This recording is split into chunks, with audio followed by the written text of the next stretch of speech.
इजरायलका दीर्घकालीन स्याहार केन्द्रमा गम्भीर मानसिक तथा शारीरिक अपाङ्ग व्यक्तिहरूको स्याहारको लागि इजरायल सरकारले 2300 जना नेपाली कामदारको माग गरेको छ र यो 2300 जना मध्ये 60% महिला र 40% पुरुषको माग गरेको छ र विदेशमा गई काम गर्ने इच्छुक व्यक्तिहरूको लागि यो सुनौलो अवसर आएको छ र यो पदमा कार्य गर्दाखेरि तपाईले तलब पनि राम्रै पाउनुहुनेछ। 6443 NIS अर्थात् 6443 रुपियाँ इजरायली मुद्रामा तपाईले तलब पाउनुहुनेछ। यो मुद्रालाई नेपाली रुपियाँमा कन्भर्ट गर्दाखेरि लगभग 3.5 लाख हुन्छ। हो साथीहरू, यदि तपाईले विदेश जान सोचिरहनु भएको छ भने यो तपाईको लागि सुनौलो अवसर आएको छ।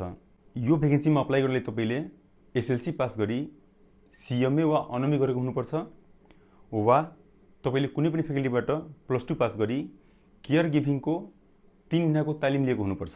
यसमा अप्लाई गर्नलाई चाहिने के छ भने तपाईको नागरिकता, पासपोर्ट, तपाईको SLC र CMA वा अनमीको मार्कसिटहरू चाहिन्छ। त्यसै तपाईले CMA वा अनमी गर्नुभएको छैन भने तपाईको +2 को ट्रान्सक्रिप्ट चाहिन्छ र सोसँगै तपाईले केयर गिभिङको 3 महिनाको तालिम लिएको प्रमाणपत्र चाहिन्छ र एउटा अर्को डकुमेन्ट के चाहिन्छ भने अप स्किल इङ्ग्लिस टेस्टको सर्टिफिकेट चाहिन्छ। त्यसै तपाईको पुलिस क्लियरेन्स सर्टिफिकेट चाहिन्छ। यति डकुमेन्ट तपाईसँग छ भने तपाईँ यसले अप्लाई गर्न सक्नुहुन्छ। र साथीहरू, यो चाहिँ एकदम डिमान्डेबल जब छ। यसमा यदि तपाईको सिलेक्सन भयो भने सहायक कामदारको रूपमा काम गर्न सक्नुहुन्छ र राम्रो तलब पाउन सक्नुहुन्छ। अब यसको फर्म भर्ने कसरी, कहाँबाट भर्ने, के कसो प्रक्रिया रहेको छ, आजको यो भिडियोमा सम्पूर्ण प्रक्रिया बताउनेछु। साथीहरू, यसमा अप्लाई गर्दाखेरि यसका केही आफ्नो टर्म्स एन्ड कन्डिसनहरू छन् जुन कि तपाईले फलो गर्नुपर्ने हुन्छ।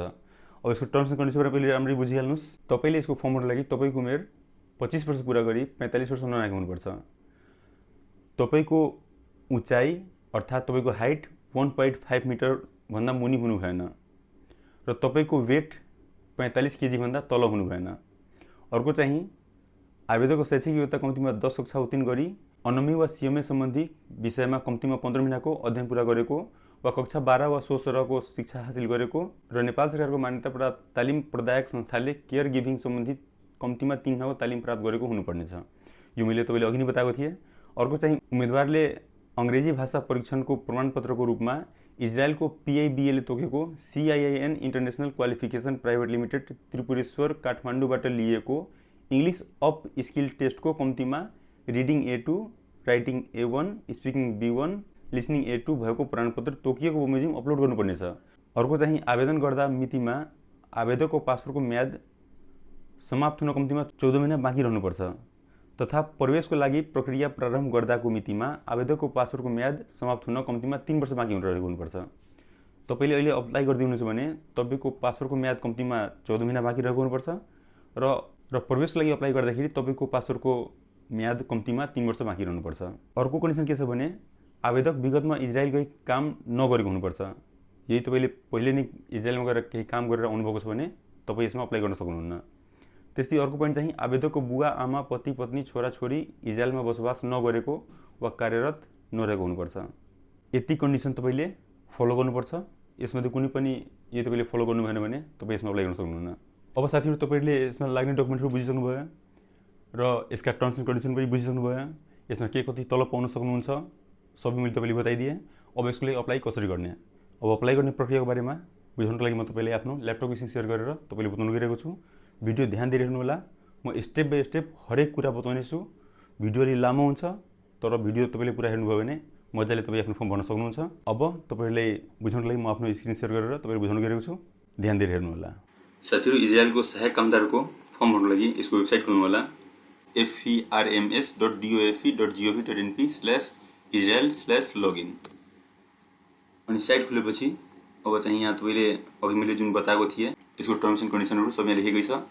अनि म चाहिँ तपाईले सुरुदेखि बताउन गइरहेको छु। अब यसको रेजिस्ट्रेसन गर्नुपर्ने हुन्छ। रेजिस्ट्रेसन गर्नको लागि यहाँ तल लेखेको छ रेजिस्टर, यसमा क्लिक गर्नु होला। अब यहाँ चाहिँ तपाईको पासवर्ड नम्बर हाल्ने भन्दैछ। तपाईले आफ्नो पासवर्ड नम्बर हाल्नु होला। त्यसपछि यहाँ एउटा युनिक पासवर्ड राख्नु होला।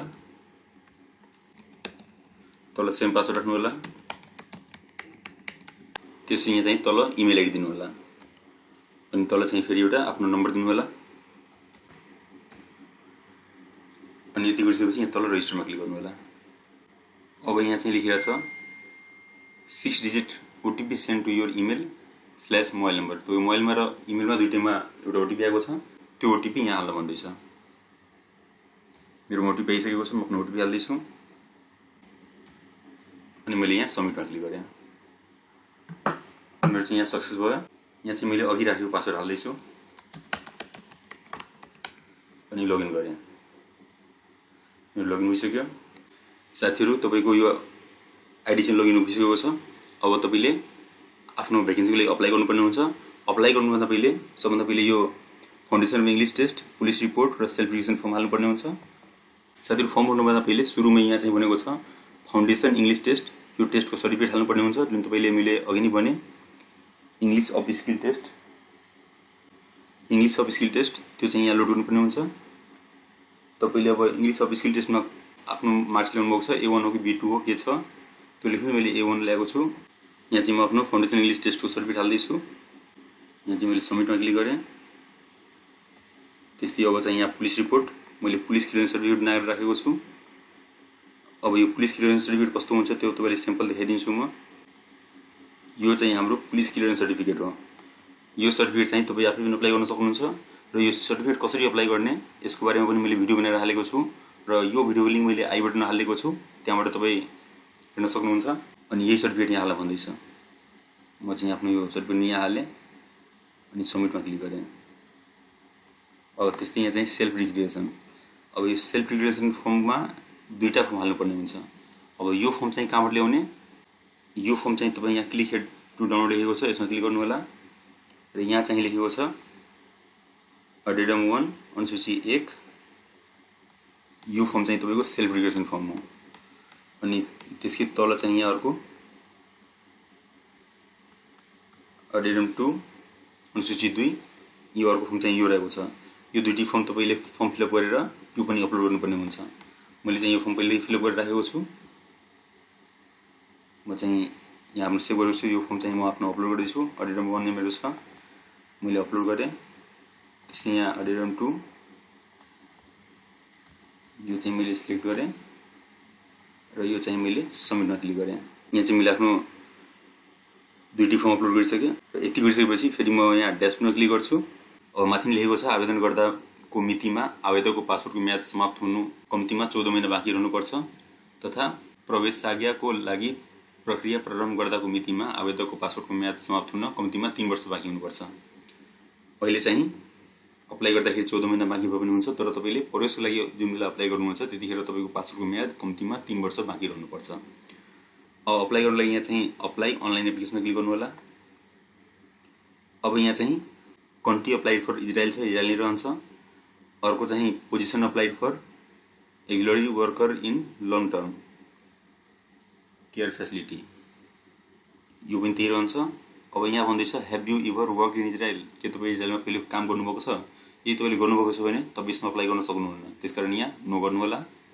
त्यस्तै is any of you family member father mother spouse daughter son working in Israel, तपाईँ कुनै फ्यामिली मेम्बर इजरायलमा काम गर्दै हुनुहुन्छ, यहाँ पनि नो नै गर्नु होला। यस गर्नुभयो भने तपाईँ अप्लाई गर्न सक्नुहुन्न। त्यस्तै यहाँ चाहिँ मेरो पासपोर्ट नम्बर त अघि नै राखेको आइसकेको छ। अनि यहाँ चाहिँ अब डेट अफ बर्थ हाल्नु भन्दैछ, म आफ्नो डेट अफ हाल्दैछु र यो सब प्राइभेट डेटा भएकोले म यसलाई हाइड गरिदिन्छु। तपाईँ आफ्नो डिटेल सम्झेर राख्नु होला। डेट अफ बर्थ राखेर यहाँ सर्चमा क्लिक गर्नु होला। सर्चमा क्लिक गर्ने बित्तिकै मेरो धेरै डिटेल यहाँ आइसकेको छ र जुन डिटेल आएको छैन त्यो चाहिँ म यहाँ इन्ट्री गर्छु। यहाँ चाहिँ म आफ्नो नाम लेख्छु अनि इङ्ग्लिस नै मेरो छँदैछ। Date of birth, age, gender सब यहाँ सो गर्दैछ। मेरो मोबाइल नम्बर, इमेल आइडी सब छँदैछ यहाँ हालेको, अघिको हालेको यहाँ सो गर्दैछ। यहाँ चाहिँ मेरो सिटिजनसिप नम्बर, मेरो डिस्ट्रिक्ट, इस्यु डेट सबै आइसकेको छ। अब यहाँ चाहिँ वेट सोध्दैछ, तपाईँको वेट कति छ? तपाईँको वेट 45 केजीभन्दा बढी हुनुपर्छ, यो ध्यान राख्नु होला। तपाईँको हाइट चाहिँ 1.5 मिटरभन्दा बढी हुनुपर्छ, तल हुन्छ भने तपाईँको फर्म एक्सेप्ट हुँदैन। त्यसै तपाईँसँग नेसनल आइडी छ भने नेसनल आइडी लेख्नुहोस्, प्यान कार्ड छ भने लेख्नुहोस्, छैन भने ब्ल्याङ्क छोड्दा हुन्छ। अब म्यारिटल स्टेटस तपाईँ के म्यारिड हो कि अनम्यारिड हो त्यो जनाउनुहोस्। अब यहाँ चाहिँ आफ्नो फादर नाम लेख्नुहोस्, मदर नेम लेख्नुहोस्, ग्रान्डफादर नेम लेख्नुहोस्, त्यस्तै ग्रान्डमदर नाम लेख्नुपर्ने हुन्छ। त्यस्तै यहाँ चाहिँ तपाईँको पर्मनेन्ट एड्रेस,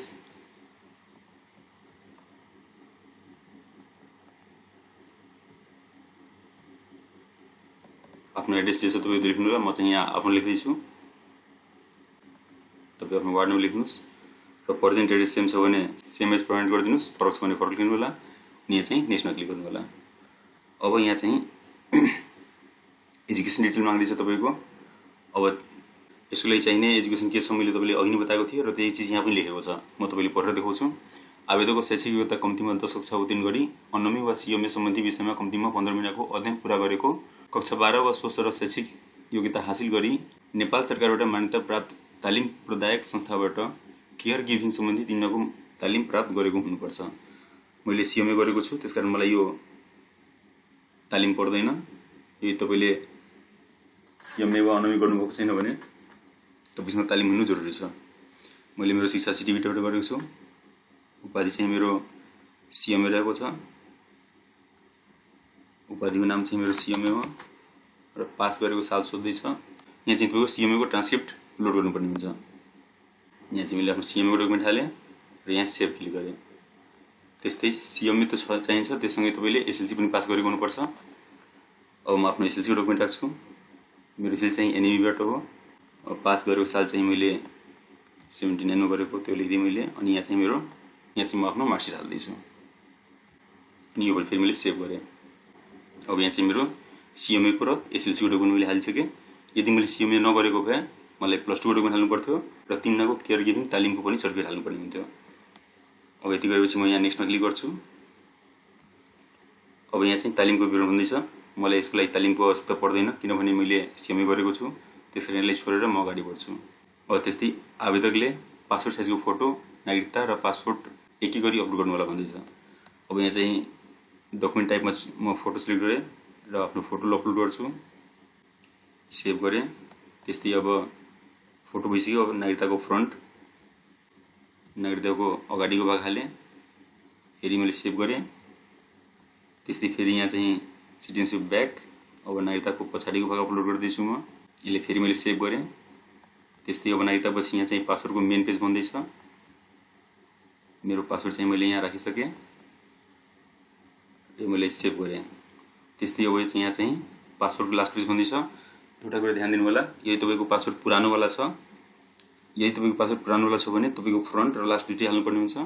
तर तपाईँको पासपोर्ट नयाँवाला हो भने नयाँको फ्रन्ट पेज मात्रै हाल्दा हुन्छ र लास्ट पेजमा पनि सेम त्यही अगाडिकै भाग हालिदिनु होला। अनि यहाँ चाहिँ साथीहरू एउटा कुरा ध्यान दिनु होला, तपाईँको पुरानो पासपोर्ट छ भने तपाईँको फ्रन्ट र लास्ट दुइटै हाल्नुपर्ने हुन्छ र यदि तपाईँको नयाँ पासपोर्ट छ भने त्यसमा पछाडि केही पनि हुँदैन। त्यसकारण फ्रन्ट र ब्याक दुइटैमा अगाडिकै भाग हाल्नु होला। तर लास्ट पेज हाल्दाखेरि सेम पासवर्ड कपी गरेर त्यसको नाम चेन्ज गरेर राख्नु होला किनभने सेम नाम भयो भने यहाँ एक्सेप्ट गर्दैन। त्यसकारण मैले पासवर्डको एउटा कपी बनाएँ र त्यसलाई फेरि पनि मैले अपलोड गरिदिएँ अनि यहाँ मैले सेभ गरिदिएँ। यति गरिसकेपछि म फेरि यहाँ नेक्स्टमा क्लिक गर्छु। मैले हालेको सम्पूर्ण डिटेल यहाँ सो गर्दैछ। मेरो सब डकुमेन्ट यहाँ सो गर्यो। अब यति गरिसकेपछि म यहाँ चाहिँ नेक्स्टमा क्लिक गरेँ। मैले आवेदनमा पेश गरेको सबै विवरण तथा कागजातहरू सही छन्, झुटा ठहरिए कानुन बमोजिम सोला बुझाउला। यहाँ चाहिँ स्वीकार्य गर्नुपर्छ। स्वीकार्य छ लेख्नुहोस्। स्वीकार्य छमा टिक गर्नुहोस् र यो क्याप्चा चाहिँ यहाँ हाल्नुहोस्। अब यहाँ चाहिँ सबमिटमा क्लिक गर्नु होला। अब सबमिटमा क्लिक गर्ने बित्तिकै मेरो फर्म चाहिँ यहाँ सबमिट भइसकेको छ र एप्लिकेसन सबमिटेड सक्सेसफुल लेखिसक्यो। अब यो चाहिँ तपाईँको फर्म सबमिट भएको कन्फर्मेसन लेटर हो। यो चाहिँ तपाईँ डाउनलोड गरेर राख्नु होला। साथीहरू यसरी नै तपाईँले आफ्नो फर्म भर्न सक्नुहुन्छ। साथीहरू भिडियो कस्तो लाग्यो, तपाईँले यसबाट के सिक्नुभयो, अब तपाईँ आफ्नो फर्म आफै पनि भर्न सक्नुहुन्छ कि सक्नुहुन्न, कृपया तल कमेन्ट गरेर बताउनु होला। र तपाईँले फर्म भर्दाखेरि कुनै समस्या आयो भने तल कमेन्ट गर्नु होला। म पक्कै पनि तपाईँलाई यसको सल्युसन दिनेछु। र साथीहरू तपाईँहरूले फर्म भर्न समस्या आयो वा तपाईँ कुनै साइबरमा गएर भर्न चाहनुहुन्छ भने साइबरमा गएर भन्नुहोस्। र मेरो साइबर चाहिँ वीरेन्द्र रहेको छ। तपाईँ यही चाहनुहुन्छ भने तपाईँ म कहाँ आएर पनि आफ्नो फर्म भर्न सक्नुहुन्छ। वा तपाईँले साइबरमा समस्या छ भने तपाईँ मेरो सोसियल मिडिया लिङ्कमा आफ्नो डकुमेन्ट सेयर गर्नु होला। र त्यस्तै मेरो व्हाट्सएपको नम्बर पनि मैले आफ्नो डिस्क्रिप्सनमा राखिदिएको छु। त्यहाँबाट तपाईँ मलाई कन्ट्याक्ट गर्न सक्नुहुन्छ र म तपाईँको फर्म तपाईँ नआए पनि भरिदिन सक्छु। साथीहरू यस्तै जानकारीमूलक भिडियो हेर्नको लागि मेरो युट्युब च्यानललाई सब्सक्राइब गरिदिनु होला र बेल आइकनलाई अन गरिदिनु होला किनभने भविष्यमा आउने मेरो भिडियोको नोटिफिकेसन सबभन्दा पहिले तपाईँले पाउनुहुन्छ, जसबाट पक्कै पनि तपाईँले केही न केही सिक्न सक्नुहुन्छ। धन्यवाद।